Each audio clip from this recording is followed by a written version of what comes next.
Hi there, welcome to my channel. I'm Holly, and this channel is all about my exploration of the world of graphic novels, sci-fi, and fantasy.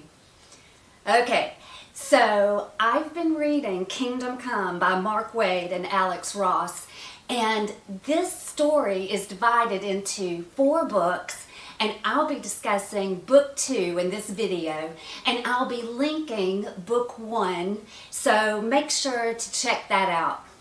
All right, let's get into this. Book 2 is absolutely bananas.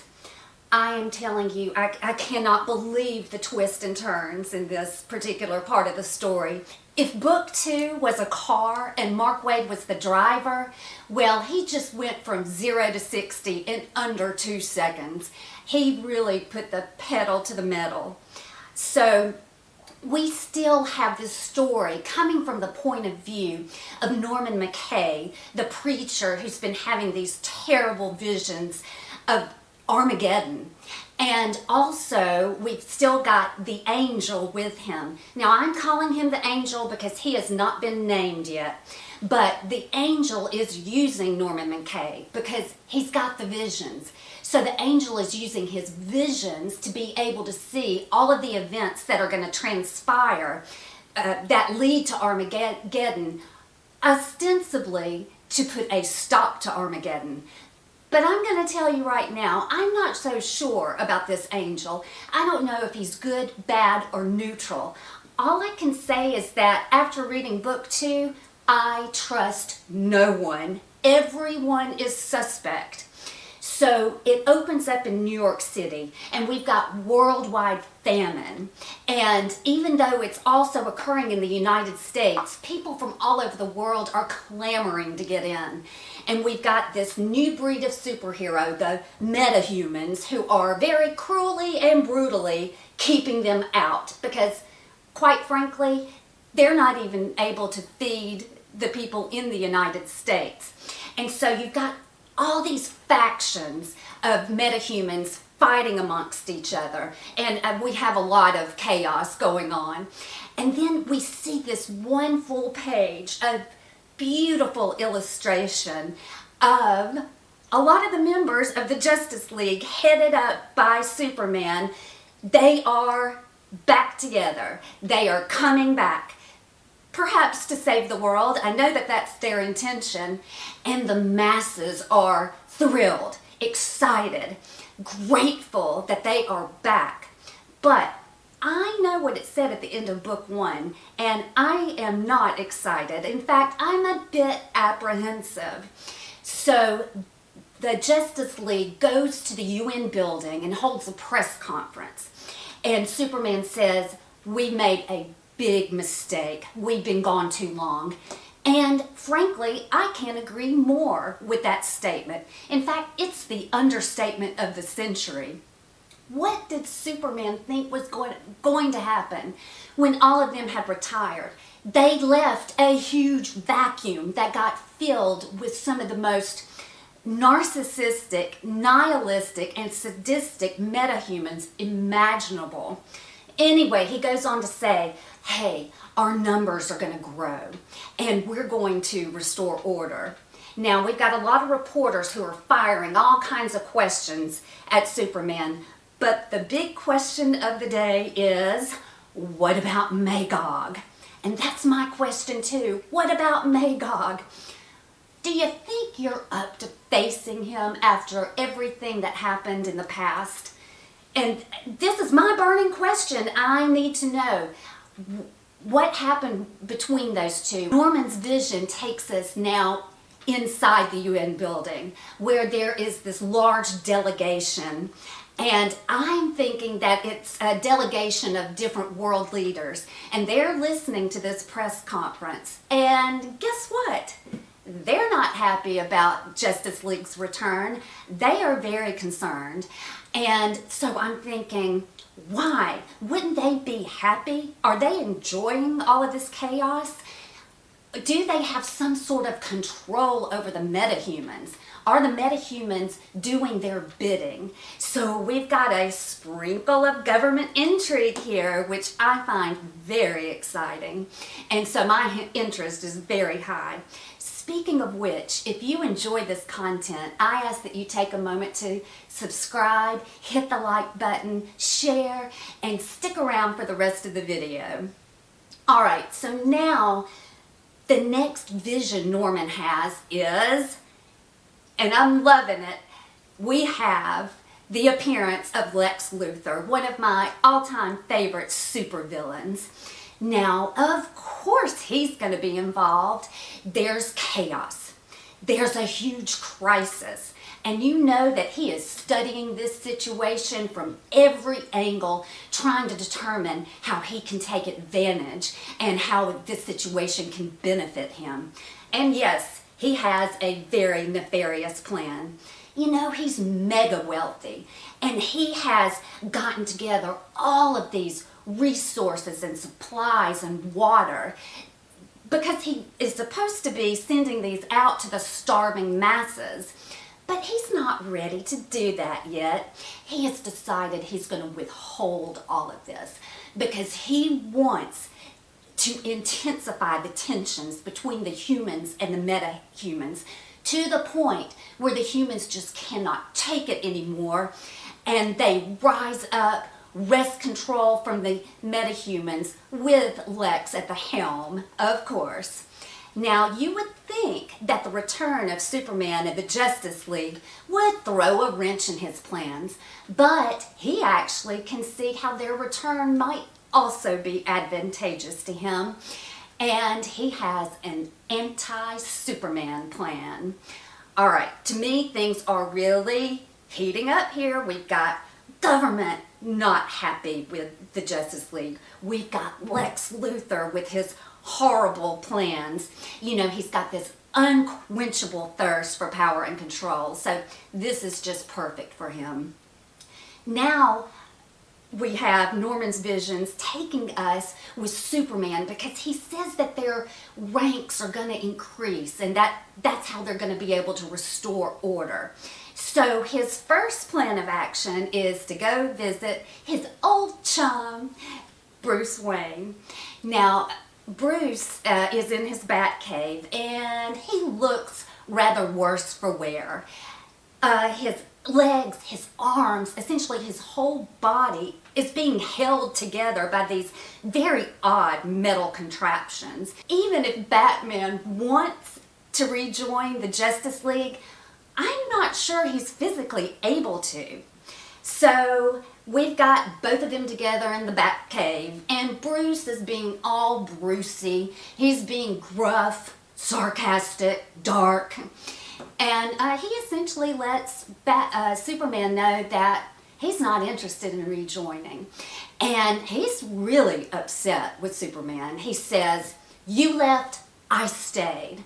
And although he wasn't out in the world, he went underground, and he has this network of human allies or urban warriors, and they've been able to maintain a little bit of control in Gotham City.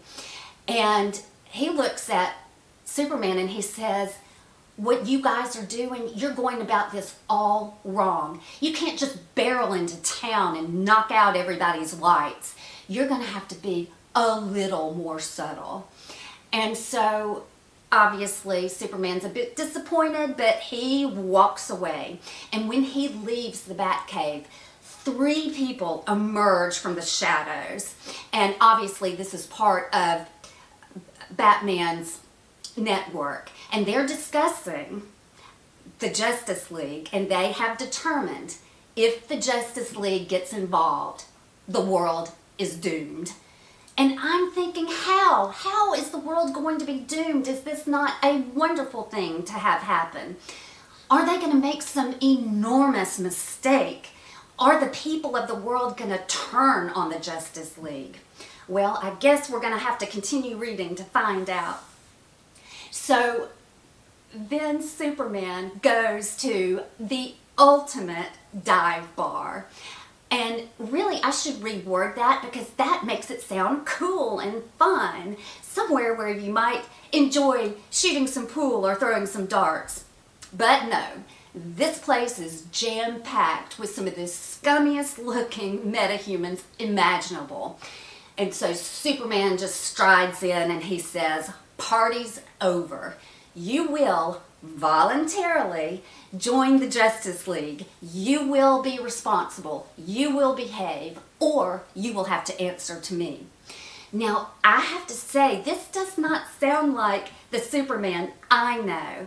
I mean, he's more or less coercing people to active duty. I think I would have felt a little bit better if he had given them the option of joining, or if they decide not to join, just stay out of their way. Don't cause any problems. However, a lot of these people do in fact join. They join up. And I'm thinking, because maybe some of them think, now I've got a purpose. Now I have a reason for using my powers. Maybe I can be heroic and be better. So the story tells us that for a while, America's doing pretty good. America's healing. But the Justice League find another problem that they're having to deal with, which is now rebellion on a more global scale. So they're going here, there, and everywhere trying to quash some of this rebellion. And this is very disappointing to Superman. He just can't understand why this is not working, and he laments to Diana, "You know, we have more convicts than we have converts." And Diana says, "Hey, I've got a plan. I've got a great idea." And so Superman doesn't even question what the plan is, which tells me that, you know, their work together in the past, he obviously has a lot of faith in Diana and trusts her. And so he just goes off with her, and they wind up approaching Aquaman. All right, so Diana's the one doing the speaking, since she's the one who knows the plan. She asks Aquaman for permission to build a penal colony down there to house all of the rebellious metahumans. And Aquaman's reaction is, "Gee, thank you so much for offering me the garbage metahumans to look after down here, while I'm simultaneously defending and protecting 70% of the earth single-handedly. Thanks, but no thanks." And so that's kind of the end of their conversation. And Superman is a bit taken aback. He's very surprised by this idea that Diana had. She's a little hardcore, isn't she? But he says to her, "I don't feel comfortable imprisoning people just because they disagree with me." And that's fabulous. I'm so glad he said that. He's a little bit redeemed in my eyes after his speech at the dive bar. I'm beginning to see a little glimmer, maybe, of Kal-El, Clark Kent, Superman. And so they are furthering this discussion, and you can see they're about to get in a kissy-kiss situation. Do they have a history? That's something I'm going to have to discover for myself. But it gets interrupted by two people who let Superman know, "We've discovered Magog. He's in Kansas." Yes, finally! I have been anticipating this, and it's been a little rough because I like to find out things right away. So sometimes it's difficult for me to just wait and let things play out. But I'm finally going to find out about Magog. I'm finally going to find out what transpired between these two. And I know he's all wrapped up in that trial. So now I'm beginning, my reading's getting faster and faster here. So Superman travels to Kansas, and he and Magog have a verbal confrontation. And I have to tell you, I actually like Magog's personality. He is very sarcastic and dark, and you know, he kind of reminds me a little bit, a mix between Bruce Wayne and the Joker. So anyway, we go back in time to kind of find out what all happened between those two. and it involves the Joker, another one of my favorite supervillains. So this part was very exciting to me. So apparently the Joker goes to Metropolis, goes to the Daily Planet, commits a heinous act, and it costs the lives of 92 men and 1 woman. And it doesn't say it out loud or outright, but we know that 1 woman is Lois Lane. I think that is so awful. I feel so sorry for Superman. He's lost her. Ugh. Anyway, so the Joker flees, and we now have Superman, Batman, and Magog tearing up the city, hunting down the Joker, and it's Magog who discovers him. And Magog is not interested in arresting him. He is interested in ending him, which he does immediately. The Joker is no longer among the living. And I have to tell you, I was just shocked. I was shocked at the suddenness of it. And that's the beauty of some of these graphic novels. You just turn the page and all of a sudden you're hit in the face with something unimaginable, something that you couldn't believe happened, like right then. So, the trial. Obviously, it's Magog's trial. He's the defendant. And it is a case of jury nullification. Magog is acquitted.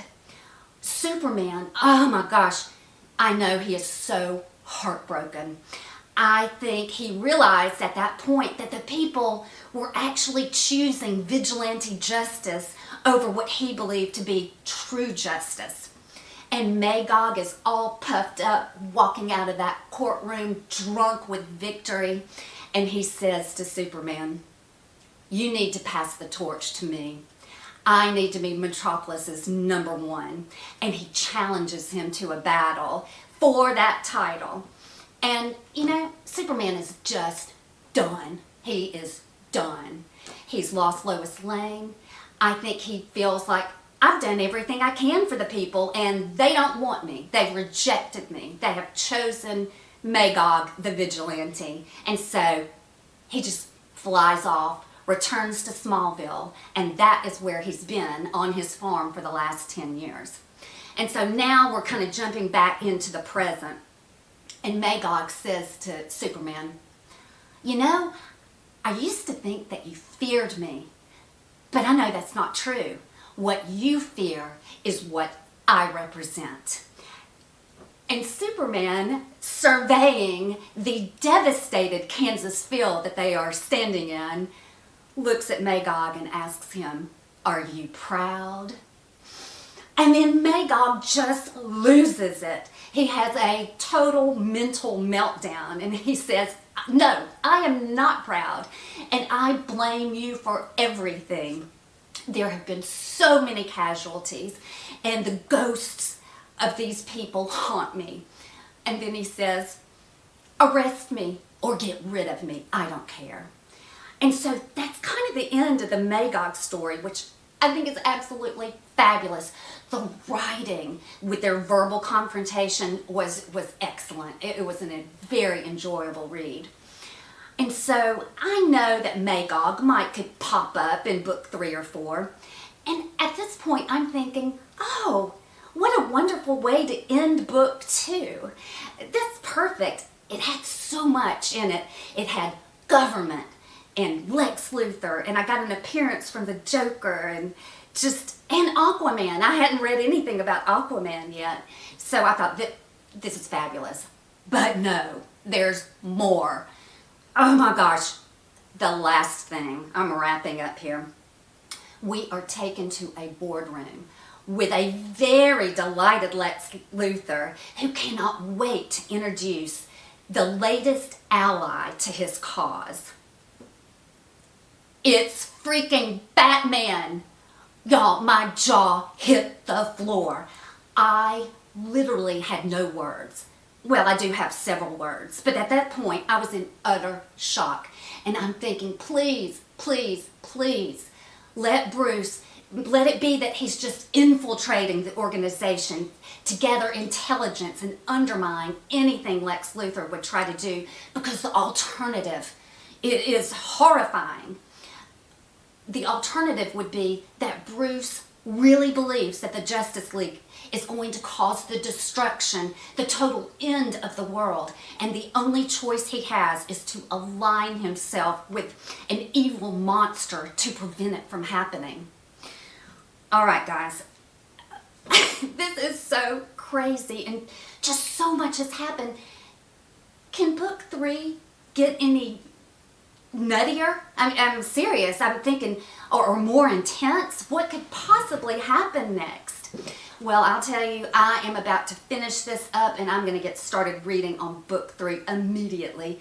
And I cannot wait to share it with you on my next video. All right, guys. I'm out of here, but please stay tuned. I'll be right back.